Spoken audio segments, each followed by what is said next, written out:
I have never, even in 2005 and 6, I've never stepped out of production. I'm not a believer of that. John, I've always said, and I've always even, coached my agents or anyone else that I've talked to, that you never let go of your core business. And so I was always scared to death to let go of my core business. So even in 2005 and 6, when I started developing, and I never let go of my core business. So in 2007, when I'm trying to bail my butt out of a development, I still had my core business. I never lost cash flow. So today, yes, I still do around 150 closings myself. Do I prospect? I don't make outbound calls. I show up at 7 and I do my generation activities like I coach from 7 to, I mean, not 7, 8, from 8 till 11. I believe in 3 hours of generation. I do it with my team, with my agents in the same room as them. The difference is I've built a massive database over the years, and I'm really just fielding come list me calls. So my production is all inbound calls. Really, most of it's coming from either referrals or coming from a database that people have been getting my emails, my videos for so many years.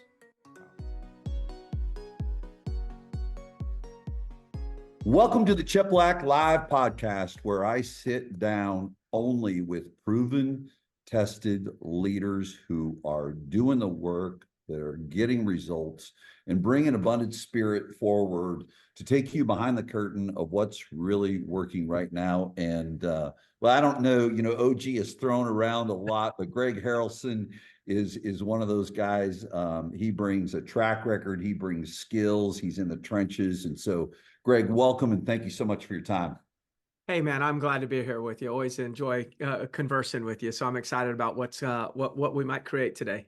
Good, good. Let's do the quick, because I know people want from a skilled guy like you the down and dirty, but just give us a current space and time. Tell us about your organization that you're operating today. Yeah. So I've been in the business for a while, for about 27, 28 years, and started off as just a solo. Well, actually, I didn't really start off as a solo agent because I worked under my dad as a part-time telemarketer. And I did that for a year. Hence, probably why I became a listing agent, known as a listing agent, because all I did was telemarket for my dad for a while. Then he and team 99, we ended up franchising, or buying a franchise. Here we are now, or he's long retired, but now I've got 9 offices across the Carolinas, 5 different real estate markets, around 310 agents, and doing just slightly below 4,000 transactions and over $1 billion worth of production. So fairly good per person production for a size of operation. That I would say real quick, people might kind of be confused as, well, what is Greg? Is Greg a team? Is he a brokerage? I really think that I truly am really probably the closest to a team breach there really is, meaning my agents within my brokerage don't have their own technology. They don't need their own technology. They don't have to buy leads.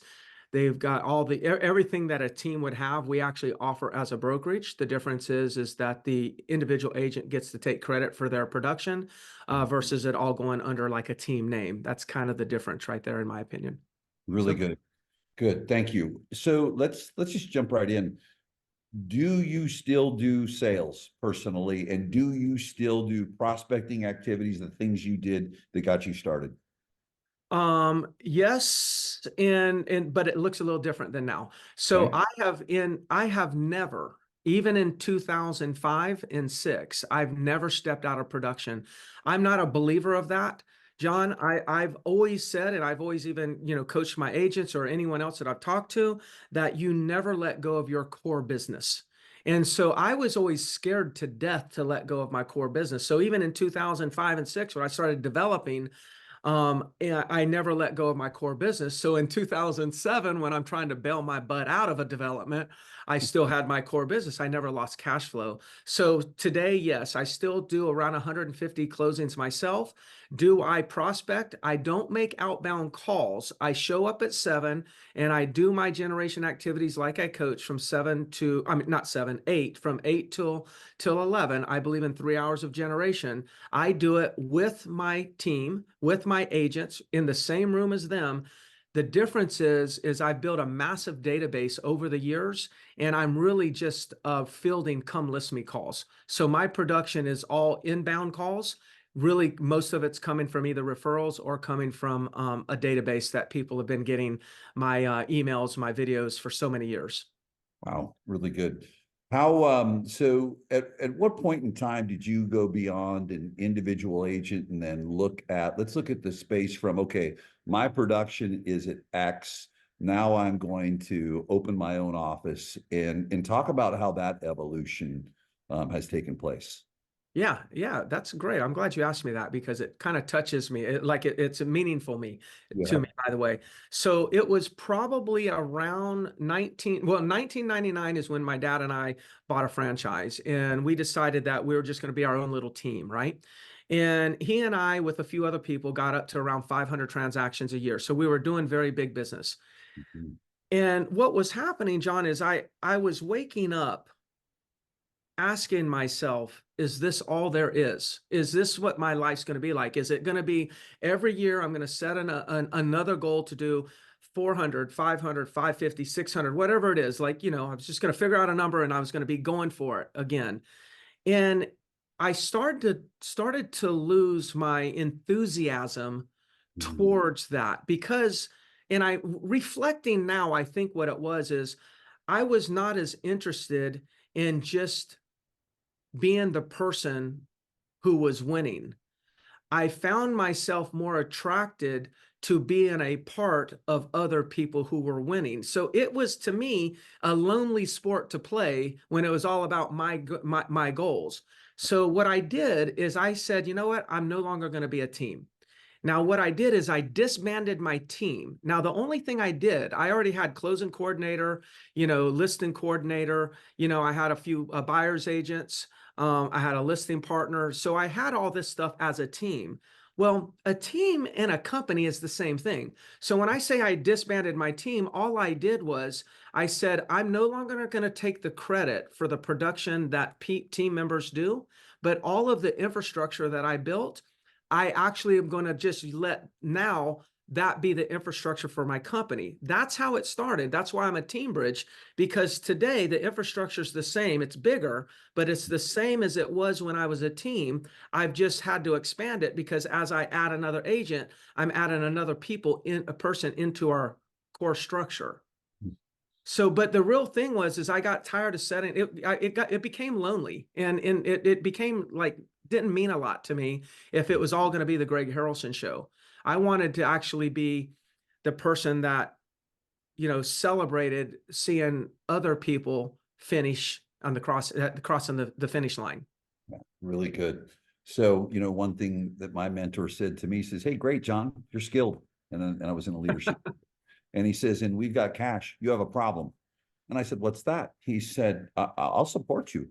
But he says, "I won't support you until you develop leaders and Yeah. attract leaders." Talk about that evolution because there's this that you've moved this staff and you've led staff members, but now you've got to identify leaders. Tell everyone about your process, the lessons you've learned, the action steps you've taken, and now obviously to be at a 4,000 transaction count, you've obviously done a really good job with leaders. Take us through that journey because what I learned is you think leading agents is tough? Try leading leaders. Mm, yeah. Yeah, that's good. And you know, I think one of the gifts that I can look back and say, wow, this was a big gift that when I got it, I had no clue it was how important it was. And that was that the day that I came into real estate, I worked under my dad, as I said, as a part-time telemarketer, and my mom was the assistant. Now she was really the boss. She was the assistant, but if she left, we were doomed. So she really ruled. Yeah. But we started off as a little mom and pop type of feel of a team.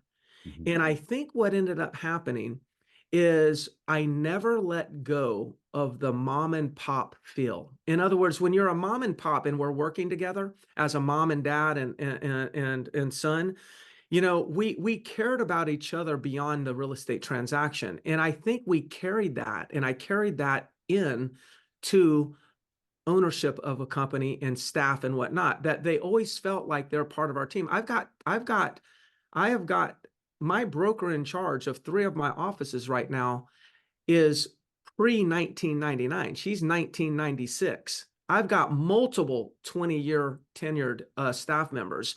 And these are people that I'd say they're kind of like, I feel like they feel we actually care about them as human beings first, and then we focus on the business second. Mhm. And if we care about them as human beings first, they'll care about our business first. And that's what's important. Like, I have to make my business second and them first, Mhm. and then they will make my business first and them second. Mhm. And now this is me at 54 years old looking back, right, John? Right. And saying, hey, this is what I think I did right. But when I was doing it, had no freaking clue That what was crazy? going on. No, not, and for me, when I come to real estate agents, I say I develop talent and amplify wealth. That's it. Greg, what do you do? I develop talent and I amplify wealth. That's Mhm. what I do. And with the agents, I have something I call from agent to entrepreneur. And from agent to entrepreneur, and this is where a lot of teams and brokerages get in trouble, is they get an agent to become a top agent, or an agent becomes a top agent, and then all of a sudden there's no more perceived value of the leader. The leader has no more value once the agent gets to a top agent. So people are always asking, Greg, why do these agents doing hundreds of deals stay with you? They could go so many other places. Well, I have a process called from agent to entrepreneur, and that is I take somebody, maybe they're not even in the business, and I help them become an agent. I take an agent and I coach them to be a top producer. I take top producers and I mentor them to be entrepreneurs. I take entrepreneurs and I make them my partners. Really, really good. So top producer, you're only halfway there. Mhm. So when we get to top producer, there's so much more work that we've got to do and so much more develop we can do together. And so these people have a reason, there's a value to stick around and play the game with me, because there's much more levels beyond, doing 100 deals, many more levels than that. Yeah, really good. When you look at your leaders that have had the best results for you, um, and the sustainability, someone that's leading other agents outside of yourself, what would you say are their main attributes? Some characteristics that I would say is they've always been the people that never had a license before I met them. So they were the leaders that I've had that have made it the furthest and had the biggest impact on themselves, their family, as well as others within our organization. Ones that I actually recruited that never had a license, because they came in at a complete blank slate, a blank canvas. And so what happened, at least in my model, they learned my model from a blank canvas. So every bit of paint or ink or pencil that went on that canvas was coming from me, Mm. right? There was none. They didn't have any. They didn't even have a license. So there was nothing on that canvas. And so that canvas was built based on my message. They never had outside coaches and whatnot, and they just were totally immersed in the message, and they were able to do and learn the things that I was sharing with them. And I think that that's the main thing that I see. It's they came from a blank slate. And Mhm. so that means they learned my leadership skills, they learned my sales skills, communication skills, whether they're good or bad, they learned them. And but that's the first thing that comes to my mind. Really good. Yeah. Um, so naturally, over time, to get up over 300 agents, talk about were there some acquisitions and mergers in there Yes. along with recruiting? Talk about how those dynamics, because I know that we've talked about recruiting in the past years ago, Yes. Yeah. and then certainly you've done some acquisitions. Share with people how this growth trajectory has taken place with both recruiting and acquisitions. Yeah. So I would say just pure growth through recruiting. I was probably around 140 agents, okay, with just recruiting. And then the remaining 300 and plus, say, or the difference between, say 320 or 340, whatever that number is right now, the difference between those two numbers would be more of the acquisition side.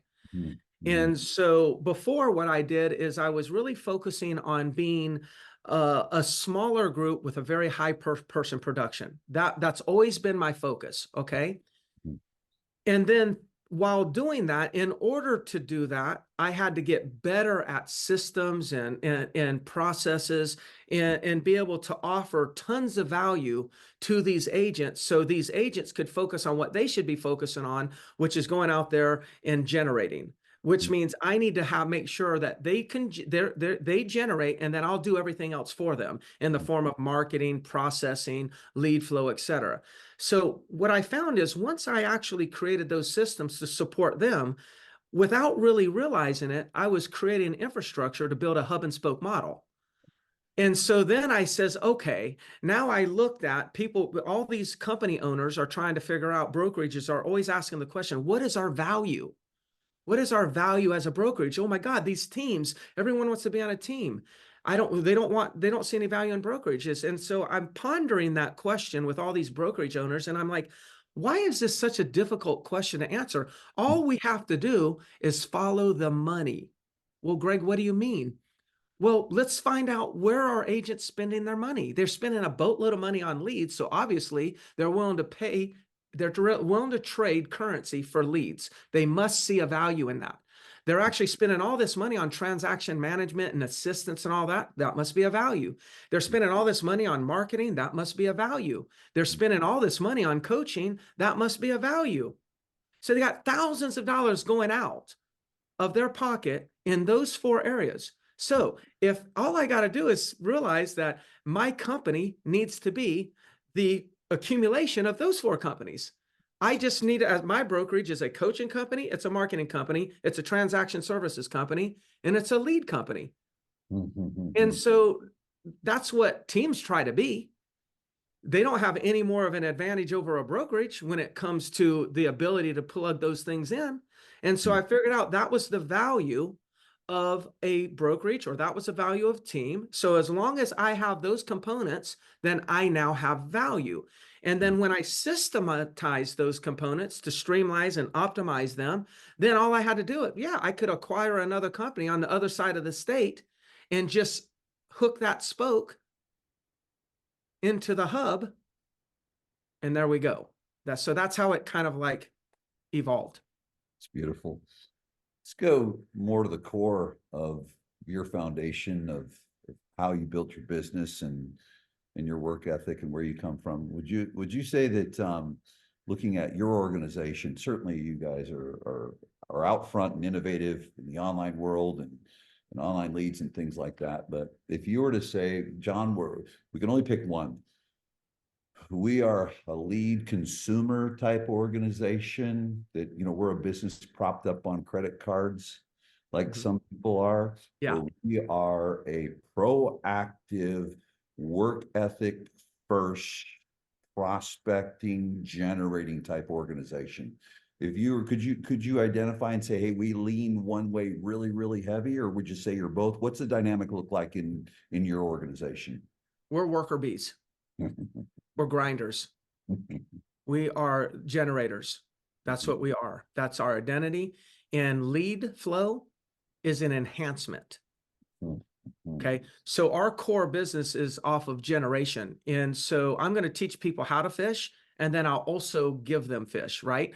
But if they're not going to, but they got to be a combination of both. So what's very important when I got into online leads, which I do a lot of online leads, but online leads, so about 52% of our business is listings, okay? And 48% is buyers. And then out of the 48% of that are buyers, let's just call that 2,000 deals to make it easier. Out of those 2,000 deals, then probably only 40% of those, or probably 40% of those are some kind of like paid lead service, and everything else would be organic and whatnot. So then if we look at that and we adjusted this, it's probably around 18 to 20% of the business is something that I actually don't control the faucet on. And that's as high as it can be. I cannot have more than 20% of our overall business being controlled by another entity. 80% of our business has to be controlled by self-generating activities. So the buyer leads, for people that are figuring this out and calculating here and fact checking me, the buyer leads that we're doing that I said that are 60% are a result of organic search optimization that I've had for many, many years. So I've been a very strong, organically ranked, have a website. So I get, hundreds and hundreds, probably 1,000 leads a month with not having to pay on them. So I'm putting them in the category of that is also more of self-generated versus, because I control that, versus say hypothetically a Zillow or Realtor.com controlling it. They changed the rules. So I've got plenty of room where I can actually still be profitable as an organization if all of those went away. Wouldn't want them to go away, but I'm not going to put myself in position where decisions by a different CEO could actually put me under. Really good. What, as the market shifted, I don't know, what, 12, 18 months ago, what was your first thought? You started seeing the market. Where were you? We came out of the, let's go to the backyard and go to the money tree and pick money off the money tree. Yeah. Like the pandemic market, right? Like the post-pandemic market is where it started getting a little squirrely. Yes. What were your first thoughts? What were the action steps you took and are taking? Because there's a lot of people that their business dropped dramatically in 2023, and they're coming out of the gate struggling in 2024. What were your first thoughts and what were your actions as you saw that take place? More contacts, and make sure that I'm emphasizing that in my coaching. See, what the challenge, my opinion on the challenge of most people is they couldn't say, they couldn't make a decision to make more contacts. They were trying to make a decision to make contacts. And to go from not making contacts to making contacts is painful. But going from I'm already making contacts that I just need to add 7 a day, that's a much easier transition. So we never stop. We never let go of our core. That's why people, in a hot market, everybody says, "Oh, Greg Harrelson, he's not up with times." In a market like this, they're all begging for my attention. They're like, "Oh my gosh, he's so smart for never letting go of his core." But in a hot market, the same people that are calling me smart are calling me an idiot for not actually evolving past this core.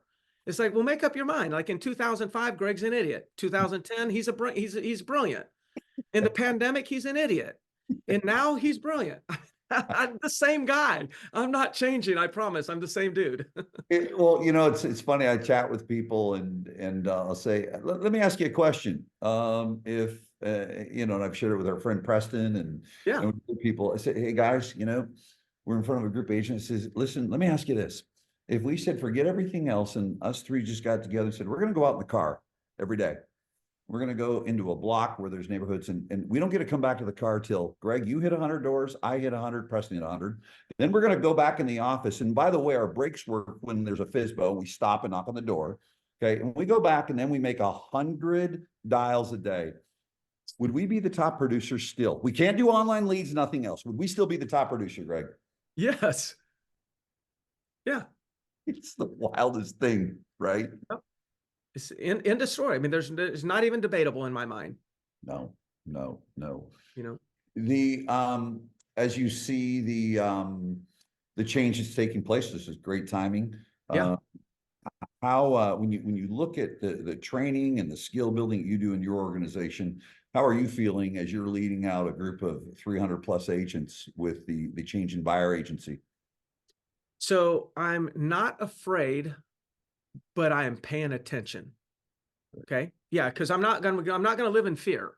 But I also don't want people to think that, oh, Greg doesn't even care. No, I care, and I'm paying attention. Right. I had a conversation with somebody yesterday on my leadership team, and they said something to me, because what I was saying is like this. When a market shifts, that has nothing to do with one's personal production shifting. There's no relationship. The relationship in my personal production or company's production to shifting is our lack of making adjustments.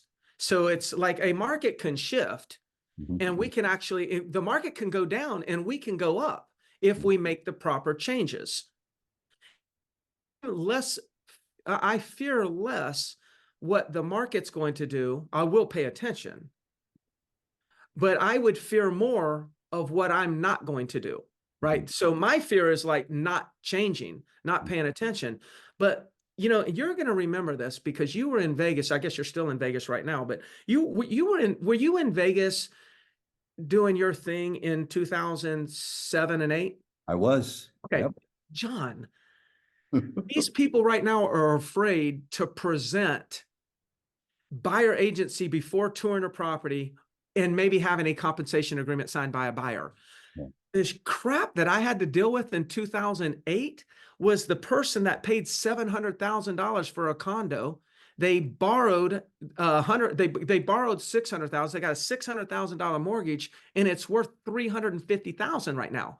And I had to tell them that they are upside down by $250,000. Do you have $250,000 that you can bring to the closing table? And I had to convince them that it would be smart to do that because if they didn't, next year it's going to be $350,000 to the closing table. And they actually brought $250,000 to the closing table. Or I had to talk to a grandmother whose grandson convinced her to give an early retirement, early inheritance by buying 2 oceanfront condos in Myrtle Beach, South Carolina. He's no longer there. They're upside down. She's crying, and she only needs $40,000 to actually be able to come to the closing table. And I convinced her to actually put $40,000 on her credit card so she could pay the $40,000 negative cash flow at the closing and get out of the mess that she was in. Now, she had payments on that $40,000, but let me tell you, those payments on that $40,000 on a credit card was much more manageable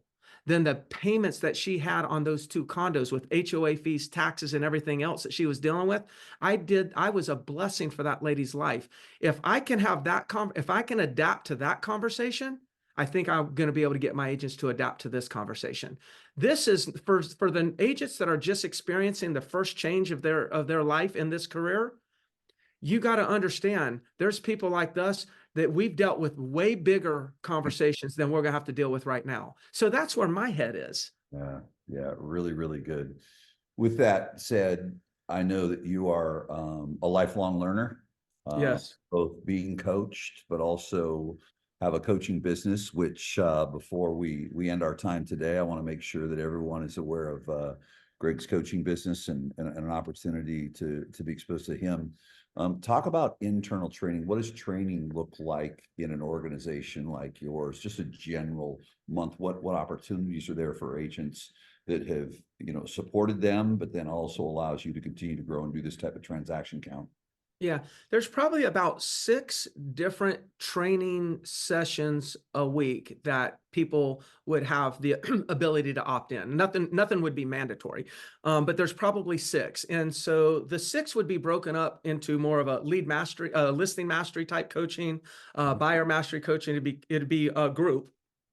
So people that want to focus on buyer business, there would be boot camps just for that subject, or listing boot camps just for that subject. Then there would be me at 10:45 on Tuesday coming on for a 30-minute, hey, here's what's going on, just industry-wide, company-wide. This is what I want you to be focused on.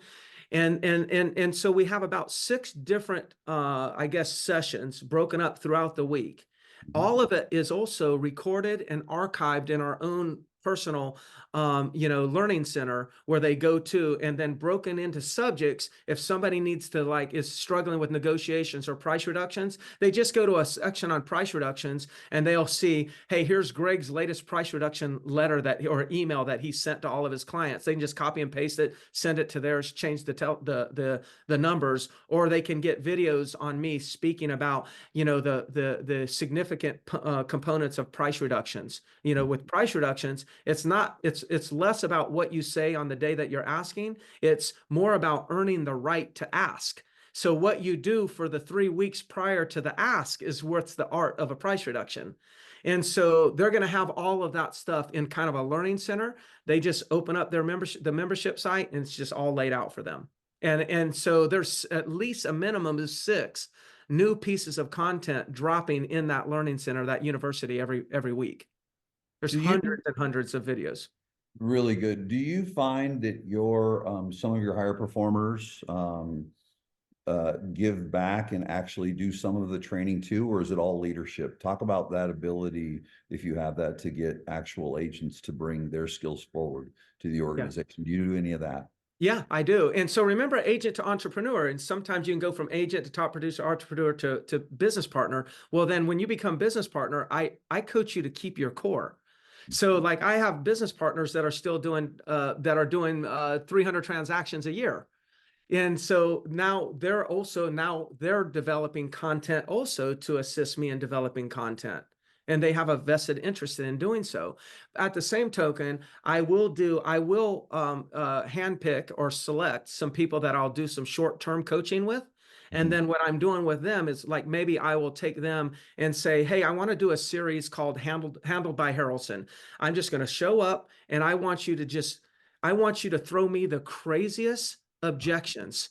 And I don't want you to tell me, I'm not going to prepare. I don't want to know. You can pull them out of your rear end. And then I'll go in for 30 minutes rapid fire. And I might do multiple videos on all those, right? And then I will do the same with agents and help them participate in some of the coaching. And so, yes, I try to involve them as much as I can. And we're a giving, like I've even coached agents in my office to coach other agents in my office. Now, some people say, "Oh, Greg, you're just trying to get them to do a lot of work for you." No, no, no.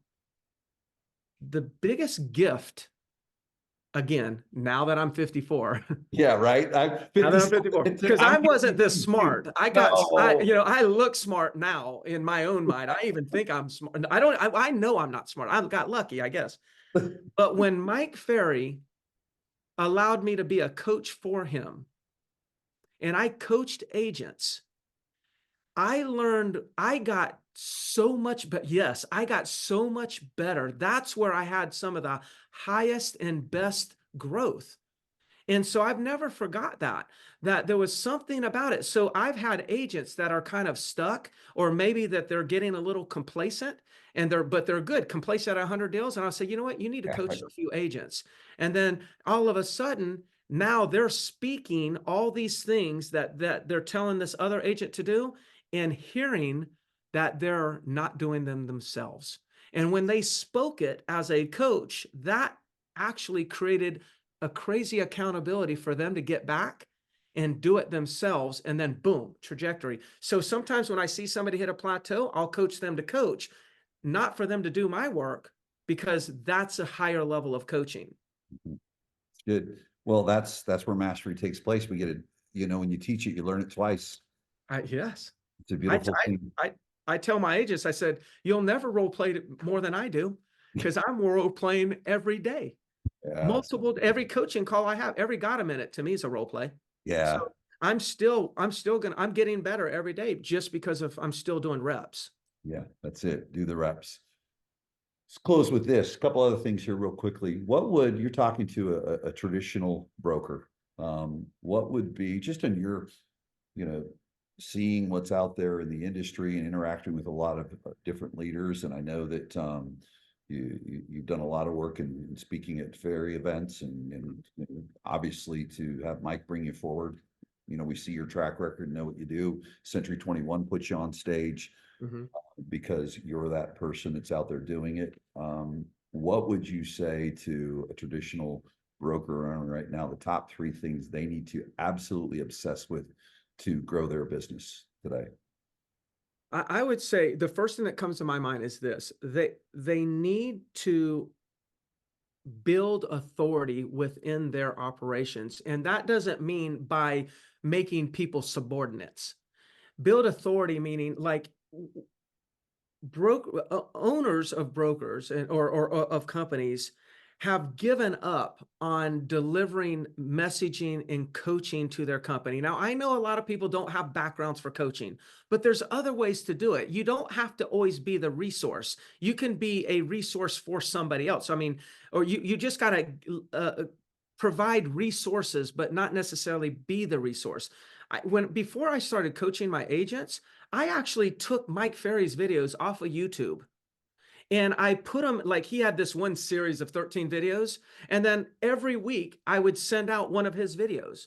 But I was the connector and the deliverer of it, and I got credit just for that. So for those companies out there that say, well, I can't be a coach, I don't know what to say. Hey, go to John Cheplak, go to my YouTube channel, go Tom Ferry's, go to any YouTube channel and assemble them, and you could create a training program just by that.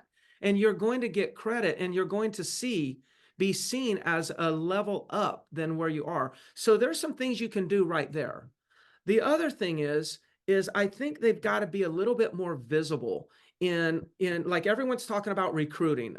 They're talking about wanting to recruit, but never really. Yeah, that's the other one. All right, job security. Greg, come on, man. Yes, exactly. So, it's got to be done. But I believe that one of the reasons why it's not done is because there's some just fear of the call.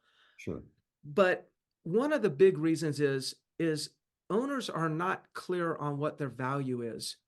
You need to lock yourself up in a room. Go get a hotel room and check in for the next 2 days, and do not come out of that hotel room until you have a clear understanding of why you matter. Forget about asking, what is your value? Ask, why in the world do I matter to these real estate agents? Because when you know from your core why you matter, you don't have as much resistance talking about it, because you're coming from a place of giving versus a place of taking. But people look at recruiting as they're just trying to take. I just need to get this person. You're not taking, you should be giving. But if you don't know what you have to give, then it's going to feel like a take. So I would say you got to really spend some time self-reflecting on that. And the third one is like, look, I would get involved in some sort of lead flow. Okay. Providing some sort of lead flow to your agent is something that they need, and they're going to continue to need it more and more and more, because the real estate society, the younger generation, nobody's teaching them to make contacts. Nobody's teaching them. Everyone's done with the conversation of prospecting. So now the younger agents coming in, they're not willing to make contacts. And here's what I do know. I've never heard of a closing take place in real estate that didn't originate with a contact. So if the younger generation is not going to make contacts, then here's my question. Then how do you have closings? So good. Okay. So we're going to have to go ahead and figure out how to make the contacts, or at least generate the leads for them, because they're not going to do the contacts. It's not likely. So we're going to have to put those in place, or else we may have some problems in the future. Those are the three things that come to my mind. Really good. Super simple, basic. Final piece here is tell us about your coaching company and where people, because anyone that's listening to this, and I encourage you to follow along Greg across all of social and hit his YouTube. But how about your coaching company and where they can find you, and anything you'd like to share about the coaching that you do too? Yeah, I appreciate you giving me that opportunity. I have a program called the Agent Success Academy. So it's Agent Success Academy. And basically what you can do is you can find me on, say, Facebook, Real Estate Sales Solutions, YouTube, Real Estate Sales Solutions. But the coaching program that I have it's group coaching, and it's me and one of my partners. We alternate weeks. It's a live call. And it's an hour call, once every Tuesday at 12:30. And, I guess the audience can be their own judge, but I will say, just remember, I'm still in the trenches. I didn't decide to become the CEO of my company. I decided to hire a CEO so I could stay in the trenches with my agents. I'm an agent at heart. And so it'll come across on everything that I'm sharing. So everything I'm sharing in coaching is relevant to today, not last year. Awesome. Greg, thank you so much for your time. I appreciate you, brother, and we'll do it again. Thank you. Sounds good. Thank you for the opportunity.